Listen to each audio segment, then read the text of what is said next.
Baik ya, alhamdulillah kita bersyukur pada Allah Subhanahu wa taala kembali berinteraksi dengan ayat-ayat Al-Qur'an. Baik membaca maupun kita menyimak. Ya, semoga bacaan-bacaan yang kita keluarkan melalui lisan-lisan kita akan menjadi wasilah semakin terjaganya lisan-lisan kita dalam mengucapkan kalimat-kalimat, ya, sehingga kita pantas menyesuaikan ya yang kita ucapkan hari ini adalah kalimat-kalimat Rabbani, kalimah Rabbaniyah, firman-firman Allah, dan semoga lisan kita juga terus terjaga untuk keluar darinya kalimat-kalimat yang positif, kalimat yang Allah ridha, Allah senang. Dan kebalikannya, kita memiliki pandangan, persepsi, pemahaman nggak pantas ketika lisan-lisan kita keluar darinya kalimat-kalimat yang negatif, kalimat-kalimat yang membuat Allah murka. Maka jangan sampai lisan kita jauh dari lisanan zakiron, lisan yang senantiasa ingat pada Allah, menjemput kalimat-kalimat yang Allah ridha, Allah senang. Kita juga bukan cuma baca, kita nyimak, kita dengar, kita fahami. Semoga ini juga menjadi wasilah, menjadi sarana media agar kita membiasakan diri mendengar perkataan-perkataan yang baik, perkataan-perkataan yang akan menghantarkan kita kepada nilai-nilai kebaikan.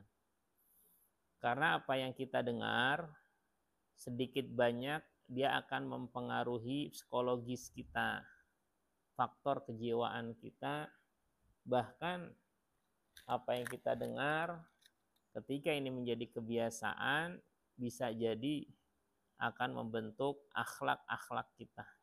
Karena kita pernah dengar, kita pernah tahu. Apalagi kalau yang kita dengar kita memahaminya, kita ngerti isinya. Nah, salah satunya adalah dengan kita ngaji seperti ini ya. Jadi ada ayat yang sering kita baca, tapi kadang-kadang kita nggak paham maknanya. Sehingga ayat itu sekedar menjadi tulisan di rumah-rumah kita, jadi pajangan. Ya, ada ayat kursi, ya, ada Al-Fatihah. Bahkan kadang-kadang ada pajangan tuh surat Yasin tuh. Ya, pajangan agak besar, surat Yasin semuanya. Ya, fungsi Al-Qur'an tuh bukan buat hiasan. Ya, bagus ya, lafaz itu menghiasi rumah kita. Tapi fungsi Al-Qur'an bukan semata-mata buat jadi hiasan, bukan. Karena ketika Al-Qur'an turun pun itu tidak dalam bentuk tulisan, tapi fis sudur.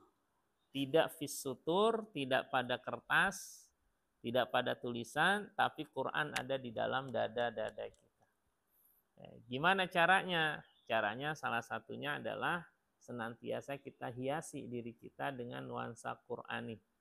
Ya, lisan kita membaca, telinga kita mendengarkan, kemudian pikiran kita mentadabburi Al-Qur'an.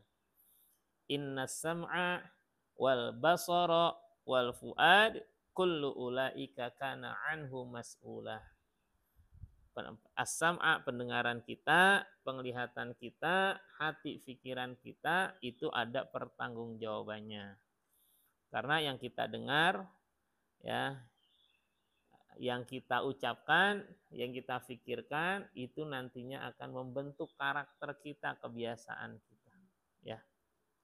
Maka hati-hati kalau membiasakan dengar-dengar sesuatu, biasanya itu pengaruh nantinya ke dalam diri kita.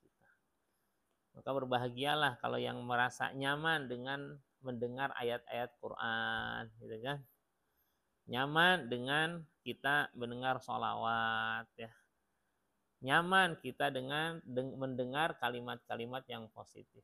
Ya. Baik, kita tadaburi ayat-ayat Al-Quran yang kita baca. Banyak pastinya ya pelajaran, tapi dalam bahasan-bahasan kita paling cuma 1 poin. Ya. Kita belajar dari kisah Nabi Nuh alaihissalam, bagaimana dia mengajak orang lain dalam kebaikan, termasuk anak dan istrinya. Ya.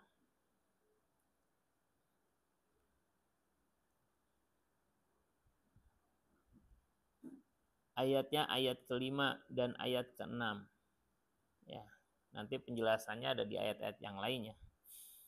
Kata Nabi Nuh alaihissalam, Rabbi inni da'autu qaumi lailau wa nahara. Ya. Ini kata Nabi Nuh, qala. Berarti Nabi Nuh yang berkata, inni da'autu qaumi lailan wa naharon. Ya. Sesungguhnya aku udah mengajak, mendakwahi kaumku. Bisa ada anak-anaknya, istri dan umatnya. Ya. Lailan wa naharon. Asumsinya ini adalah malam dan siang, 24 jam. Ketika dia melek, maka di sana semangatnya dakwah. Ya. Tapi falam yazidahum du'ai illa firaron. Pada lari, tidak mau taat. Ya, suratnya surat Nuh. Surat keberapa Nuh? 71 ayatnya 5 sampai 6. Ya. Kita coba melihat bagaimana perjuangan seorang nabi. Nabi Nuh alaihissalam. Usia dakwahnya itu panjang, ya. 950 tahun. Alfasanatin illa khamsina aman. Alfasanah 1000 kurang 50 tahun. Yang ikut dalam dakwahnya enggak banyak. Dan belajar dari beliau adalah belajar tentang kesabaran dalam mengajak pada kebaikan. Ya. Siapa yang diajak? Baik pertama kita ngajak anak kita. Ngajak pasangan hidup kita maupun ngajak orang lain dalam kebaikan, dalam berdakwah. Apa dakwah? Namanya dakwatun nas ilallah. Ya, mengajak orang kepada Allah. Ya. Tujuannya jelas. Ya. Dakwah Nabi Nuh ini Allah ingatkan dalam ayatnya, ayat yang ketiga, ani'budullah wattaquh wa ati'un. Ya. Kata Nabi Nuh, ani'budullah wattaquh, ya. Apa? Ibadah, ta'ah, ya. Ya, takwa dan taat. Ya, dan taat. Ibadah, ini 3 hal yang diajak ya Nabi Nuh alaihissalam, dakwah kepada Allahnya, ani'budullaha wattaquhu wa ati'un. Beribadah kepada Allah, bertakwa kepadanya, dan mengikuti dakwah Nabi Nuh. Karena seorang nabi itu adalah sebagai contoh. Ya. Bagaimana kita beribadah kepada Allah, maka dicontohkan oleh Nabi Nuh alaihissalam. Tentu saja setiap nabi punya syariatnya itu yang berbeda. Nggak sama dengan kita. Seperti sholat yang 5 waktu itu kan zaman Rasulullah Shallallahu Alaihi Wasallam. Dan dari dakwah Nabi dari dulu sampai sekarang, semua Nabi maka secara umum sama. Ya, selalu ngajak orang ibadah kepada Allah. Jadi kalau ada orang berdakwah tapi tujuannya untuk bukan nyembah pada Allah, memperbanyak pengikut. Kalau sekarang memperbanyak followers, subscribe, ya, viewers. Nah, maka hati-hati nih. Jangan sampai berubah orientasi ya dakwahnya. Walaupun subscriber, ya, followers atau viewers itu silahkan aja ya ketika ada yang mengikuti. Tapi jangan sampai niatnya itu salah ya. Awal dakwah misalnya kemudian ternyata viral. Ya kan? Ketika viral dimasukin YouTube. Dapat kan tuh income-nya tuh banyak. Nah, kemudian yang berikutnya menjadi tujuan, bikin konten terus biar dapat cuannya. Ini hati-hati ya. Ketika dapat silahkan, tapi kalau semata-mata karena itu ini hati-hati. Lama-lama dakwahnya itu adalah dakwah gimana biar orang seneng ngeliat, seneng nonton ya. Bukan isinya. Ketika isinya ada yang nggak sesuai dengan keinginan para penontonnya, kemudian jangan nih, ya ntar penonton gue pada ninggalin gua gitu kan, ntar followers pada lari gitu kan, maka nggak bisa seperti itu. Ya. Artinya dia dakwahnya bukan karena Allah, bukan tujuannya untuk orang taat kepada Allah. Karena ada orang ketika dikasih perintah itu mudah ikut, tapi ketika dikasih larangan belum tentu ikut. Maka konsep syahadat kita tuh la ilaha illallah. Ya. Tidak ada Tuhan kecuali Allah. Ada larangannya, ada perintahnya. Nah, nggak semua orang tuh siap dengan larangan. Walaupun banyak yang siap dengan perintah. Ya, waktu itu pernah kita bahas ya, STMJ. Ya, sholat terus, maksiat jalan. Ya. Disuruh sholat, tapi disuruh berhenti untuk maksiat belum tentu bisa. Ya, padahal kata Rasulullah, ya, apa yang Rasulullah berikan, fattaqullaha mastata'tum, ya. Wa ma nahaitukum anhu fantahu. Apa yang aku larang maka tinggalkan. Tapi apa yang diperintahkan maka kita kerjakan semampu kita. Itu ada dalam hadis Arba'in nomor ke-9 ya. Karena tadi di masjid baru dibacakan ya.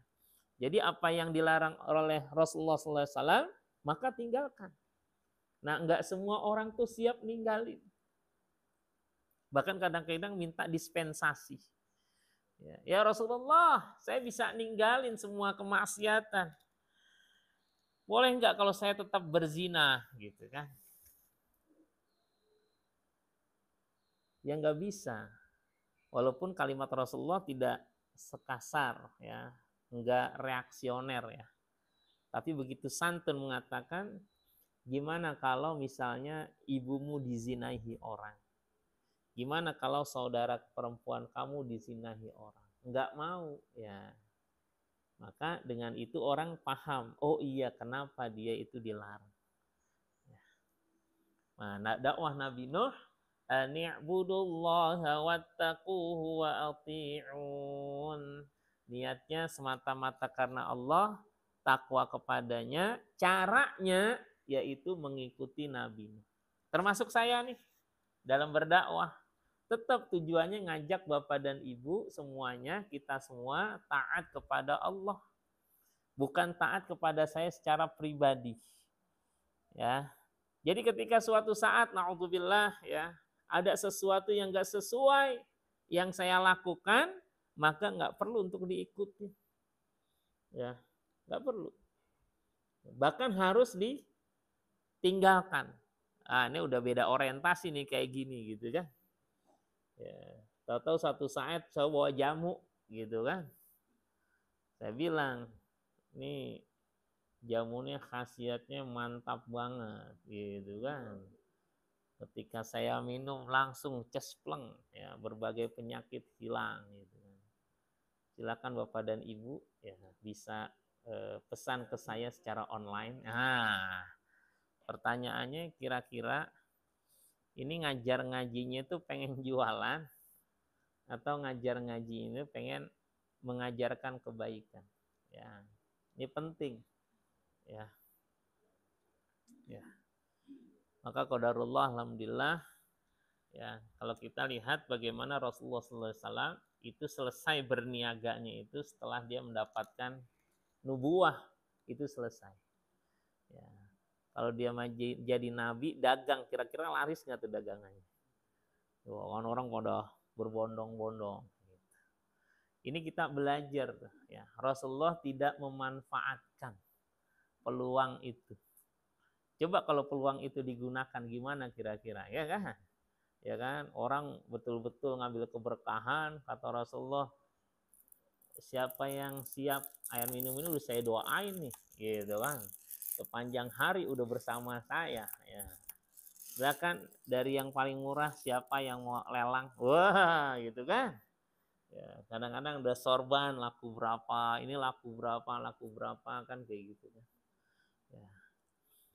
Nah, kayak saya termasuk yang enggak apa ya, kurang pas ya.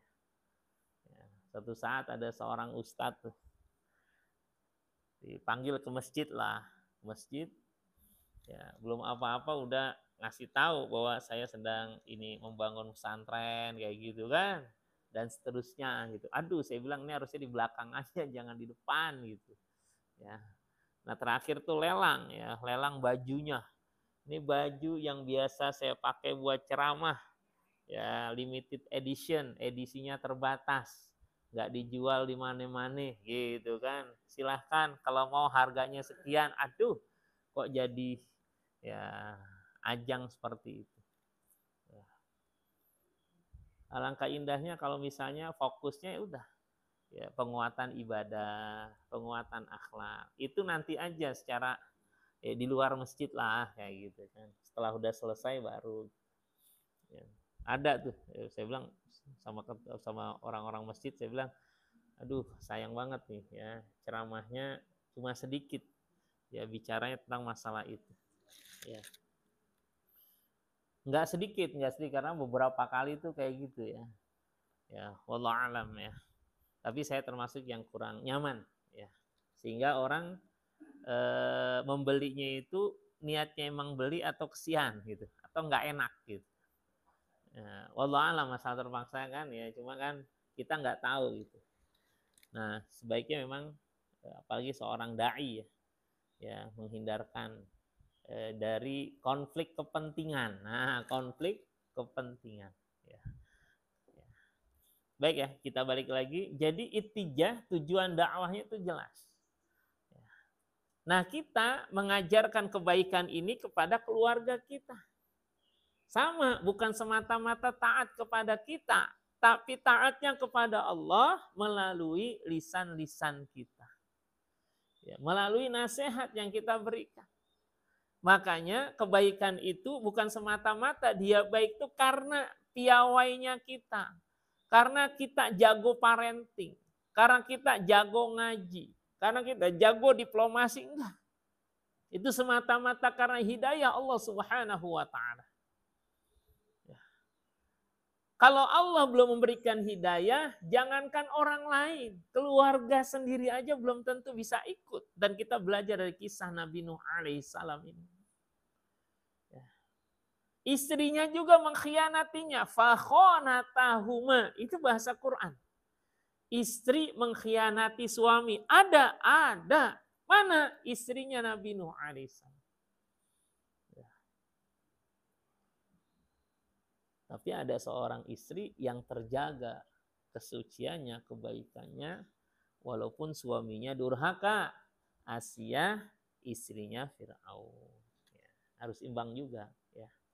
Nah, kita belajar dari kisah Nabi Nuh, ya. Nah, yang dilakukan oleh Nabi Nuh alaihissalam mengajak umatnya, di dalamnya ada istri dan anaknya, inni da'autu qaumi lailan wa naharon.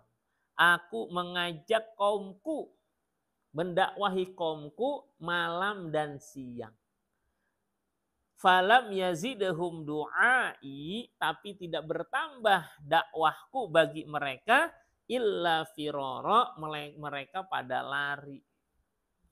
Mereka enggak taat, ya. Bahkan ada yang tutup telinga, ya.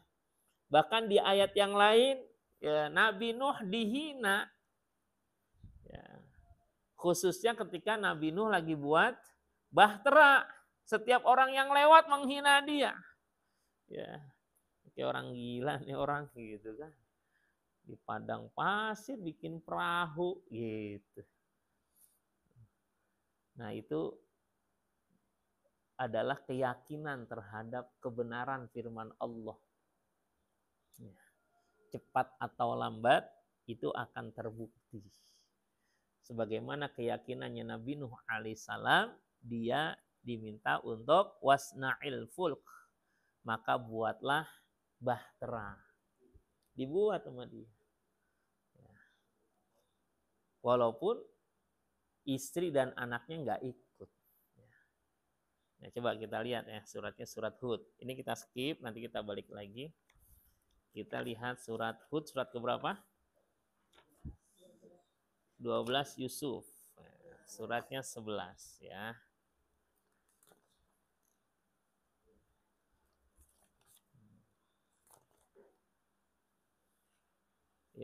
Saya bukanya surat 12 juga.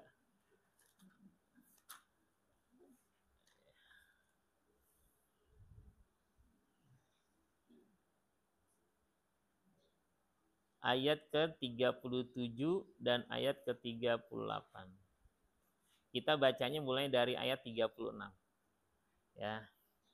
Wa uhiya ila nuhin annahu la yu'mina min qaumika illa man qad amana fala tabta'is bima kanu yaf'alun wasna'il fulka bi a'yunina wa wahina wala tukhatibni fil ladina zalamu innahum mughraqun wa yasna'ul fulk wa kullama marra alaihi mala'un min qaumihi sakhiru min qala in taskharu minna fa inna naskharu minkum kama taskharun. Boleh dibaca terjemahnya Bang Zakaria.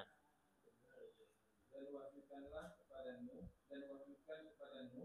ketahuilah tidak akan beriman di antara kaummu kecuali orang-orang yang benar-benar beriman saja.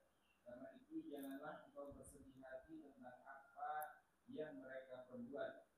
Dan buatlah kapal itu dengan pengawasan dan petunjuk wahyu kami, dan janganlah engkau bicarakan dengan aku tentang orang-orang yang zalim. Sesungguhnya mereka itu akan ditenggelamkan. Dan mulailah dia Nuh membuat kapal. Setiap kali pemimpin kaumnya berjalan melewatinya, mereka mengejeknya. Dia Nuh berkata, jika kamu mengejek kami, maka kami pun akan mengejekmu sebagaimana kami mengejek kami. Iya. Ini bicara tentang bagaimana keyakinan Nabi Nuh terhadap wahyu Allah. Ya. Dan setiap para nabi itu selalu aktivitasnya itu ada orang yang nggak suka. Ada yang nggak suka diem, ada. Ya, nggak suka diem aja dia. Tapi ada yang nggak suka ngomong-ngomong, gitu kan. Nah, ini nih yang keluar akhirnya adalah hinaan, cacian, ya. Ya. Termasuk kepada Rasulullah SAW. Ya. Sampai kata Allah tadi dibaca, wa ma biqauli syair qalilan ma tu'minun wala biqauli kahin qalilan ma tadakkarun. Quran ini bukan pembicaraan dukun, ya, penyair, ya, bukan. Ya, ini firman Allah. Nah, termasuk ketika Ada perintah-perintah Allah. Nah, Nabi Nuh mendakwahi kaumnya siang dan malam. Nah, belajar dari ini, jangan lelah menjadi penyeru kebaikan. Ya. Khususnya di rumah-rumah kita. Karena orang-orang kafir pun nggak pernah lelah. Dia menyeru kepada keburukan. Mereka juga berkorban. Ya. Bukan berarti mereka yang bermaksiat nggak punya pengorbanan. Banyak pengorbanannya. Putusnya rasa malu. Ya kan? Ya. Kemarin dengar dakwah siapa tuh? Ya. Oh, Gus Baha. Ya. Kata beliau, kalau kita nggak sabar dalam kebaikan, malu kita sama orang-orang yang sabar dalam kemaksiatan. Gitu. Ya kan? Coba mereka yang dugem apa nggak ngantuk tuh kan? Apa nggak keluar duit mereka? Apa nggak malu mempertaruhkan nama keluarganya? Apa nggak malu dia kan? Dengan apa? Dengan kondisinya kalau dilihat sama orang lain. Dia mengorbankan itu semua. Masa kita yang dalam kebaikan kok nggak sabar gitu kan? Saya bilang, oh iya. Kita sholat berdiri pagi-pagi, ya subuh-subuh udah bangun, nggak malu sama maling yang nyatronin rumah orang tengah malam juga pagi-pagi dalam keburukan. Dia sabar, dia sungguh-sungguh. Masa kita yang Allah janjikan kebaikan dunia dan akhirat, rokaatal fajri ya, khairun minat dunia wa ma fiha, 2 rakaat fajar itu lebih baik dari dunia dan apa yang ada di dalamnya. Masa kita nggak sesabar mereka gitu? Oh iya. Ya. Senang dengar-dengar tausiah itu yang bisa menguatkan ya amalan-amalan kita. Kalau ini meneguhkan hati, oh iya. Ya. Lah iya. Kalau bahasa Quran, fama asbarahum 'alan nar. Begitu bersabarnya mereka tuh ujung-ujungnya masuk neraka gitu kan. Ya, kesabaran. Ya. Itu cuma kesabaran yang sifatnya negatif, ya kan. Lu sabar banget di neraka gitu kan. Itu ujungnya jadi sifatnya itu seperti hinaan. Ya.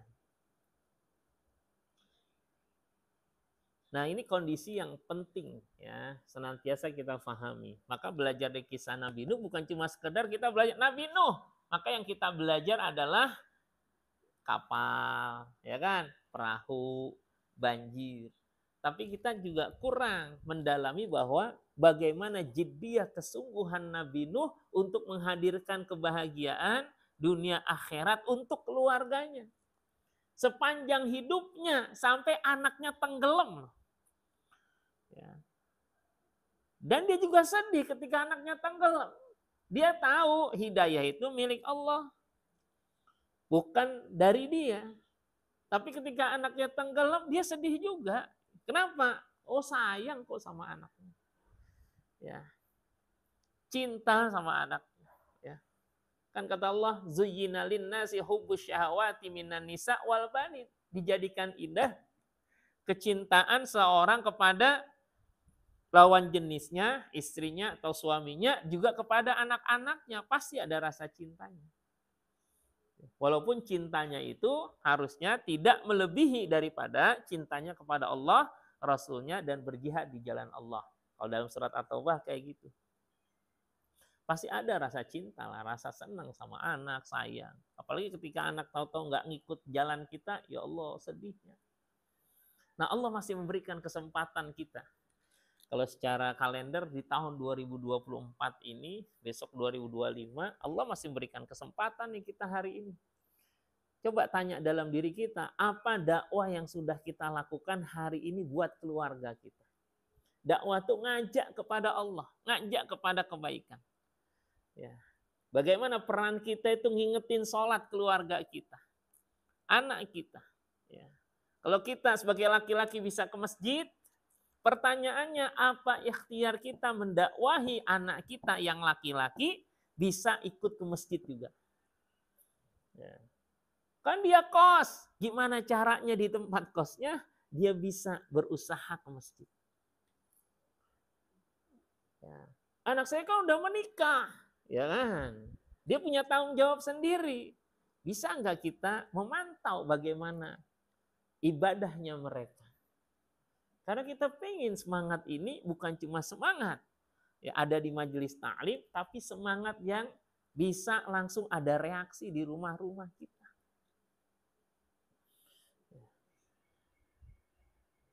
Saya ketika anak udah menjelang dewasa nih, ya sama kan sama anak saya 3 orang perempuan gitu kan, udah beriringan.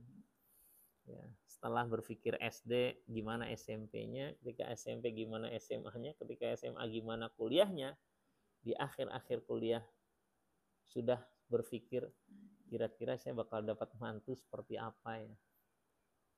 Ya, pengen ya orang yang dekat dengan ibadah. Masih ada 2 lagi kan anak saya yang perempuan. Ya. Maka udah mulai tuh, walaupun belum selesai kuliah, saya ajak ngobrol. Maka rencana udah fix punya perencanaan, bukan fix nikahnya, kapan nikah. Aku mau kerja dulu, ya nggak apa, silahkan. Tapi harus ada desainnya, jangan sampai nggak terencana. Ya kalau abinya sih ngarepin kamu nanti punya suami yang mulai itu kriteria kita siapkan. Ya, itu cara bagaimana bagi saya itu mendakwah. Ya, jadi dia paham. Oh iya. Ya, pengen yang bisa ngajak kamu gitu kan. Ya, yang paling gampang itu adalah kalau abinya meninggal pengen nanti yang mimpin sholat itu adalah anaknya ya, atau menantunya ya. Jangan sampai nanti ketika wafat susah ya, nyari orang ya. Makanya kita kader, kita didik, kita rawat dari sekarang. Maka dakwah itu bukan cuma seperti saat ini saya di podium, di meja seperti ini majelis taklim. Dakwah itu universal, umum. Ya. Nabi Nuh berdakwah dia nggak pakai podium kan, nggak nunggu diundang ceramah, karena dakwah itu kewajiban. Maka setiap saat kita selalu berhadapan dengan objek siapa yang kita dakwah. Ketika saya di rumah berarti saya punya kewajiban mendakwahi keluarga. Ya, ingetin tuh ya kebaikan-kebaikan kepada anak-anak. Sejak pagi baru mulai bangun tidur udah mulai tuh. Teng aja kan, bangun ingetin, ayo masih ada qiyamul lain. Ingetin. Anak saya 3 di rumah ya. Yang perempuan yang kuliah-kuliah udah di rumah. Yang nomor 3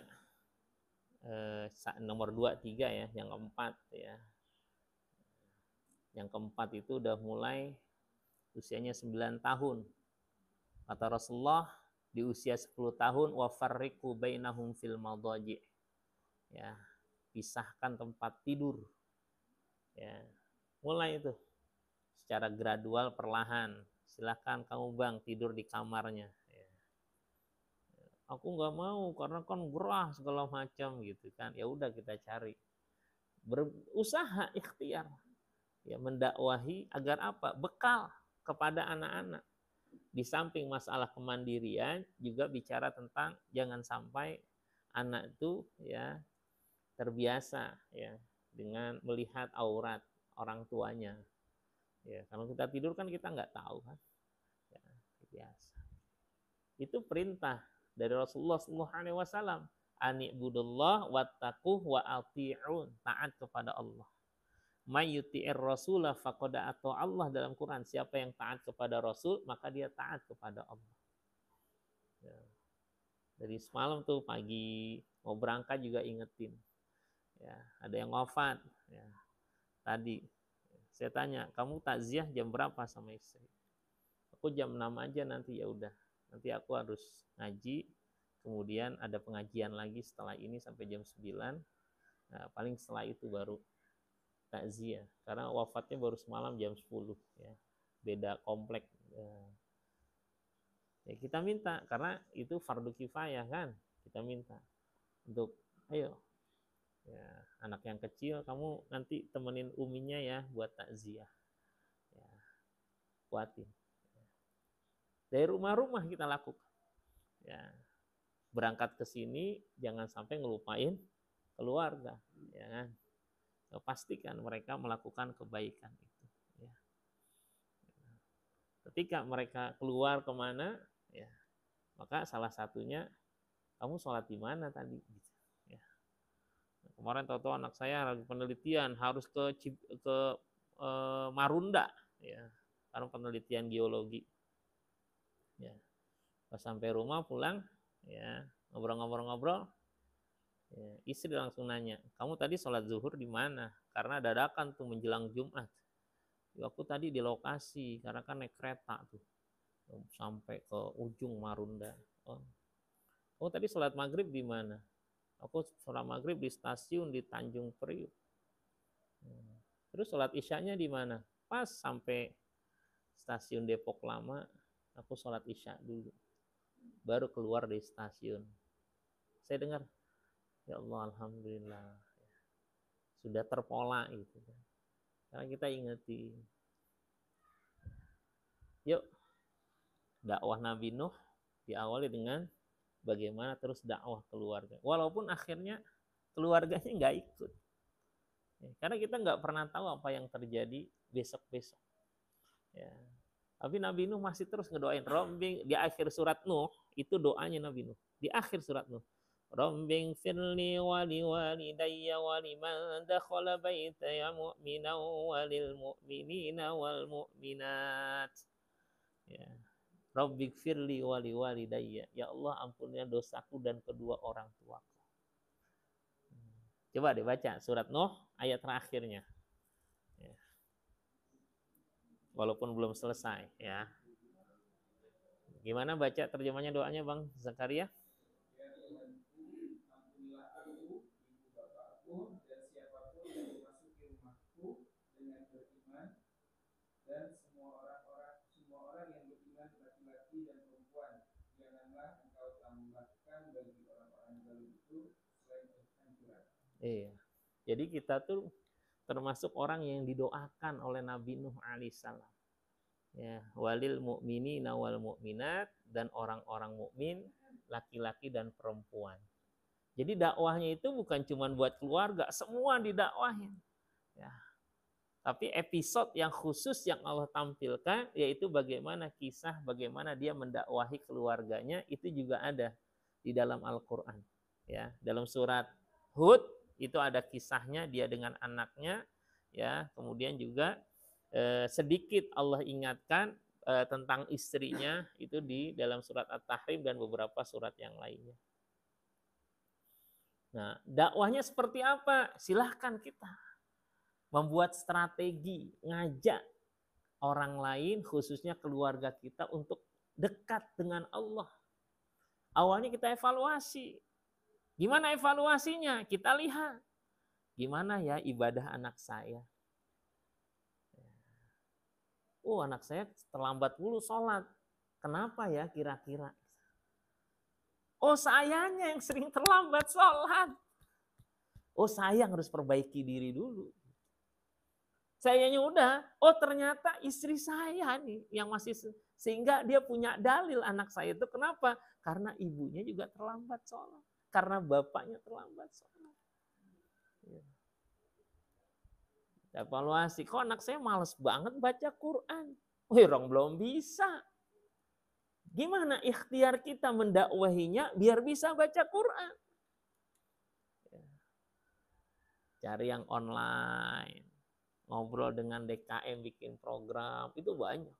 Ya, ikutin majelis taklim remaja. Ya. Habis di DKM nggak ada, jangan ngeluh. Yuk kita bikin yuk jelang Ramadan pengajian khusus remaja. Dulu sih ada Pak ini tuh waktu belum ini dia rajin ngumpulin remaja. Sekarang jangan banyak ngeluh. Ayo kita inisiasi. Kita buat ya. Kita desain bareng-bareng. Ya. Jangan sampai kita cuma sekedar meratapi. Ya. Jadi kalau terjadi kegelapan, jangan cuma marah dengan kegelapan, cari lilin, buka pintu biar terang, gitu kan.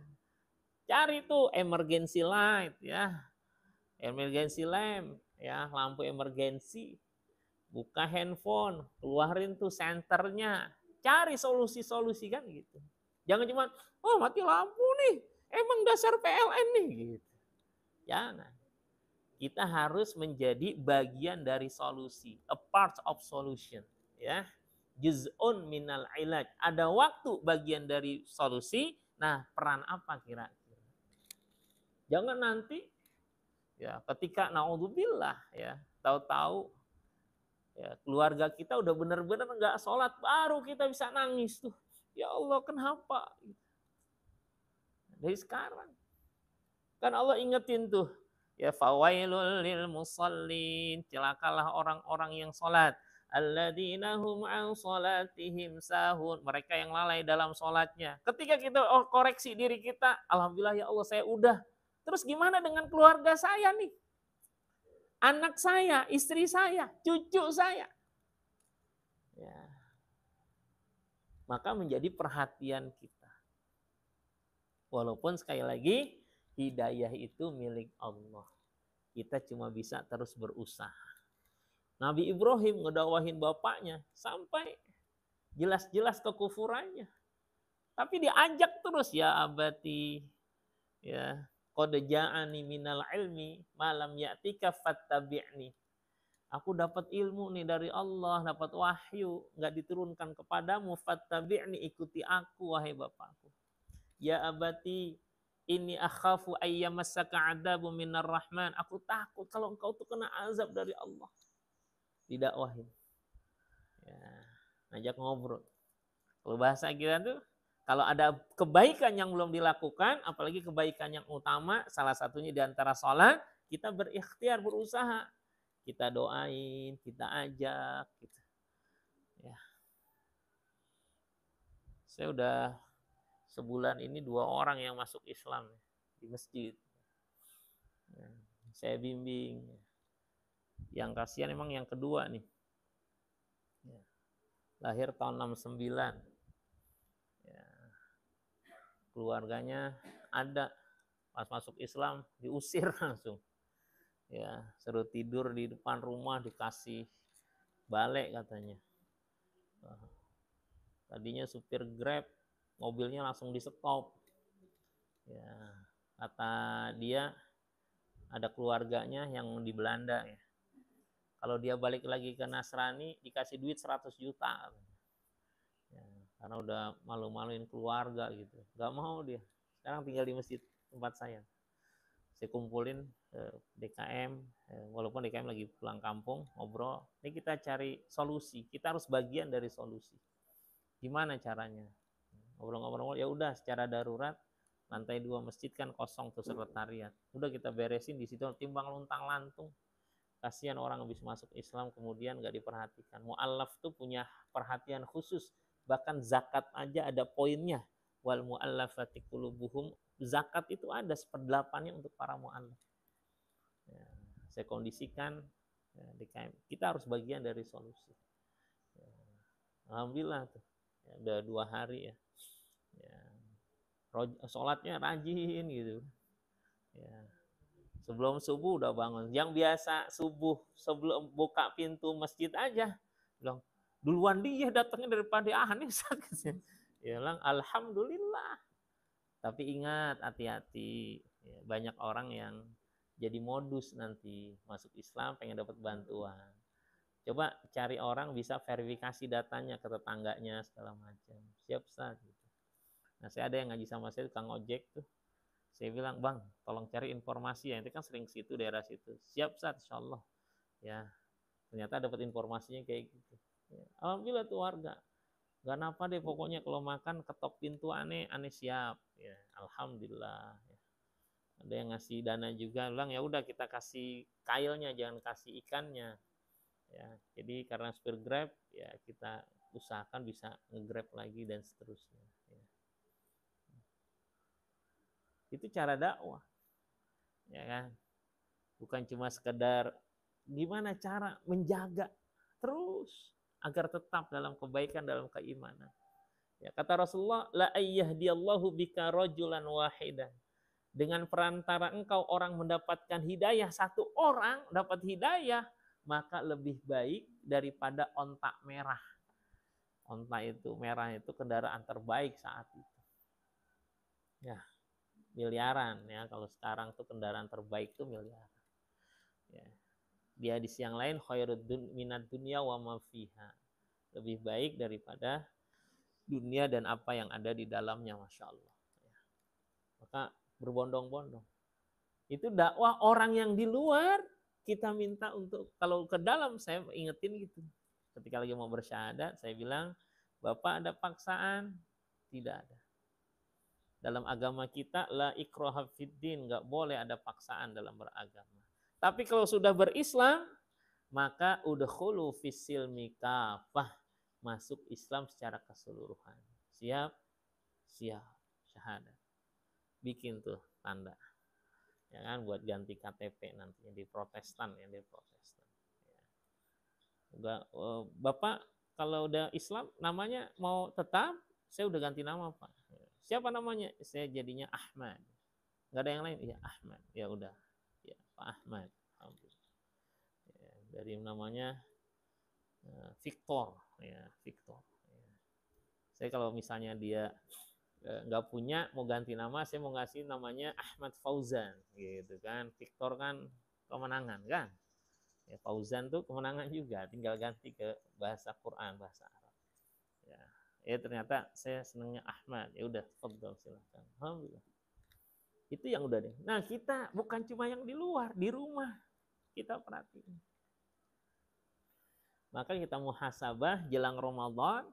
Pertama, ya pastikan anak-anak kita itu puasanya nggak ada hutang. Ya, kalau ada hutang, bantu. Nah, nanti Senin kita puasa yuk. Kamu bayar utang, Bapak puasa Senin Kamis.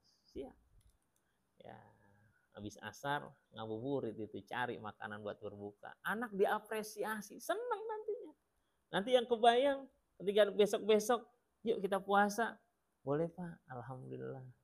Tapi besok pakai es cendol ya Pak ya. Nah, ya. Sebagai manusia ya butuh kan. Ya. Allah memberikan motivasi aja itu dalam surat As-Saff tuh, surat As-Saff buat berjihad.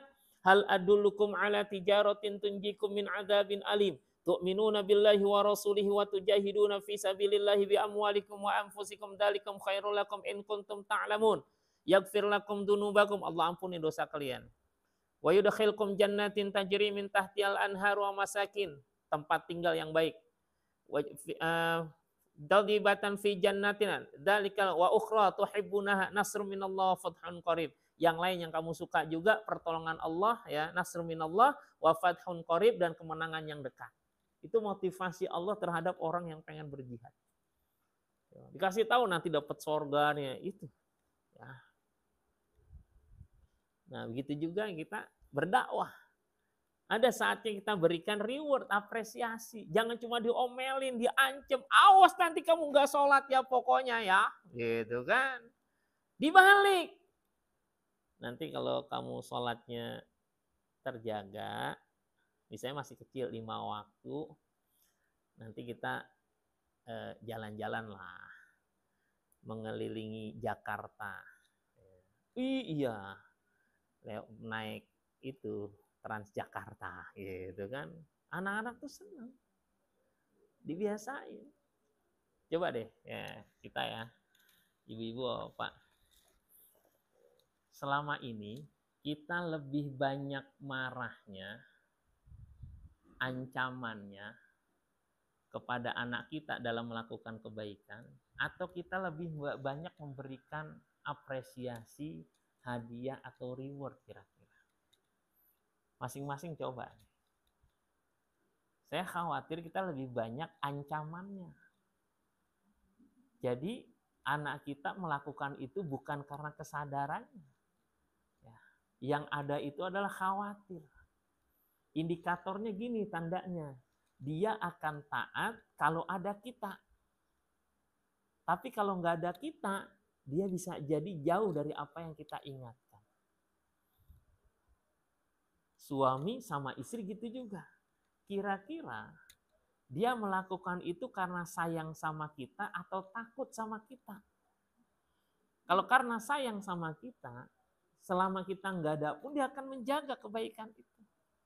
Tapi kalau dilakukan itu semata-mata karena takut sama kita, berarti kalau cuma ada kita, dia melakukan itu.